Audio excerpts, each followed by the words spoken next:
കോഴിക്കോട് സൗത്തിലേക്ക് പോകാം. അവിടെ tight fight ആയിരുന്നു എന്ന കാര്യത്തിൽ തർക്കമില്ല. ഇപ്പോൾ ബി.ജെ.പിയുടെ സ്ഥാനാർത്ഥി ടി റനീഷാണ് നമ്മോടൊപ്പം ചേരുന്നത്. വളരെ ഊർജ്ജസ്വലരായ ചെറുപ്പക്കാരനായ റനീഷ്. അതെ, റനീഷ് തത്സമയം ചേരുന്നു. വിനീത, റനീഷ് എന്ന് പറയുമ്പോൾ തന്നെ ബി.ജെ.പിയുടെ യുവ തുർക്കി, അവർക്ക് വലിയ പ്രതീക്ഷകളുണ്ട്. അവർ അവകാശപ്പെടുന്നത് എവിടെ? റനീഷ് എവിടെ?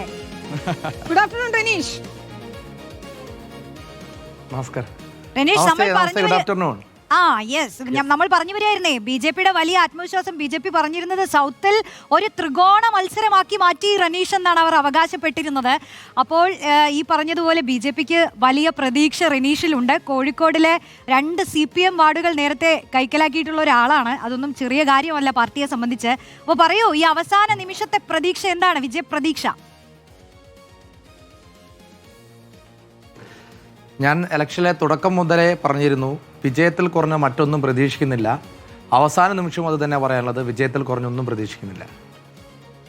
ശരി. അപ്പോൾ റനീഷ്, അപ്പോൾ ഒരു കാര്യം, ഞങ്ങൾ ഈ യുവ നേതാക്കളോടാണ് സംസാരിച്ച് വന്നുകൊണ്ടിരുന്നത്. അപ്പോൾ ഈ കോൺഗ്രസിന്റെയും CPM-ന്റെയും ഒക്കെ യുവ നേതാക്കൾ നമ്മളോട് സംസാരിച്ചപ്പോൾ യുവാക്കളുടെ ഒരു പിന്തുണ അവർക്കാണെന്ന് അവകാശപ്പെടുന്നുണ്ട്. അവർക്ക് ഒരു കൂട്ടം ഘടകങ്ങൾ അതിന് ചൂണ്ടിക്കാട്ടാനുമുണ്ട്. ഇപ്പോൾ ഈ ഒരു തെരഞ്ഞെടുപ്പ് വേളയിൽ ഞങ്ങൾ കുറേ അധികം മണ്ഡലങ്ങളിലൂടെ യാത്ര ചെയ്തിരുന്നു. അപ്പോൾ ഒരുപാട് ചെറുപ്പക്കാരോട് സംസാരിച്ചു. അതുപോലെ ചില കോളേജ് ക്യാമ്പസുകളിലൊക്കെ പോകാൻ സാധിച്ചു. വിദ്യാർത്ഥികളോട് സംസാരിക്കാൻ സാധിച്ചു.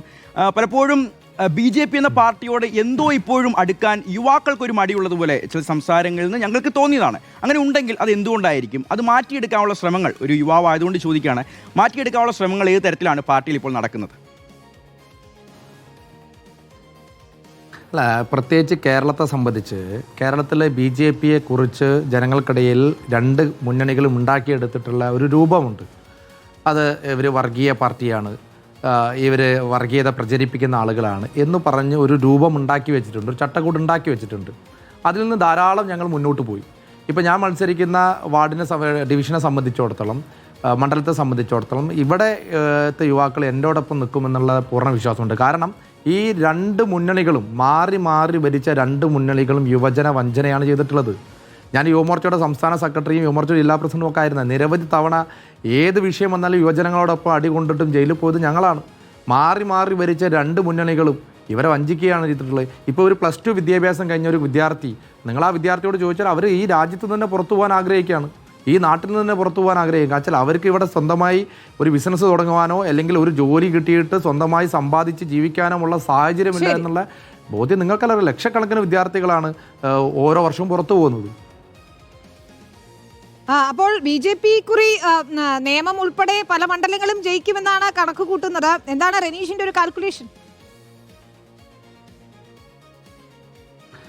അല്ല, ഞങ്ങൾ നേരത്തെ ഞങ്ങളുടെ സംസ്ഥാന അധ്യക്ഷൻ തന്നെ സൂചിപ്പിച്ചതുപോലെ ബി.ജെ.പി ഒരു ചരിത്രപരമായ നേട്ടം ഈ ഇലക്ഷനിൽ കൊണ്ടുവരും.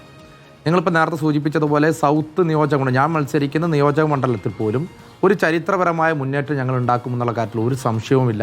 അത് കേരളത്തിൽ അങ്ങോളം ഇങ്ങോളം ഉണ്ടാവും. നിരവധി സീറ്റുകളിൽ, ഒരുപക്ഷെ നിങ്ങൾ ആരും പ്രതീക്ഷിക്കാത്ത സീറ്റുകളിൽ പോലും ബി.ജെ.പി വിജയിക്കുമെന്നുള്ളതാണ് ഞങ്ങളുടെ വിലയിരുത്തൽ. അതായത് ചില എക്സിറ്റ് പോൾ ഫലങ്ങളൊക്കെ പറഞ്ഞ പോലെ 14 സീറ്റ് വരെയൊക്കെ പോകാവുന്നതാണോ? നോക്കാം. ശരി, അതാണ്. ഏതായാലും റനീഷ് ബുദ്ധിമുട്ടിക്കുന്നില്ല. നമുക്ക് നാളെ വീണ്ടും കാണാം. എല്ലാ ആശംസകളും റനീഷ്. നമുക്ക് കോഴിക്കോട് സൗത്തിലെ NDA സ്ഥാനാർത്ഥികൾ, അങ്ങനെ വലിയ ആത്മവിശ്വാസമുണ്ട് എല്ലാ സ്ഥാനാർത്ഥികൾക്കും. അവരുടെ ചിരിയും സന്തോഷവും, സത്യത്തിൽ യുവാക്കൾക്കൊന്നും ഒരു ടെൻഷനും ഇല്ല എന്നതാണ് തോന്നുന്നത്. നമുക്ക്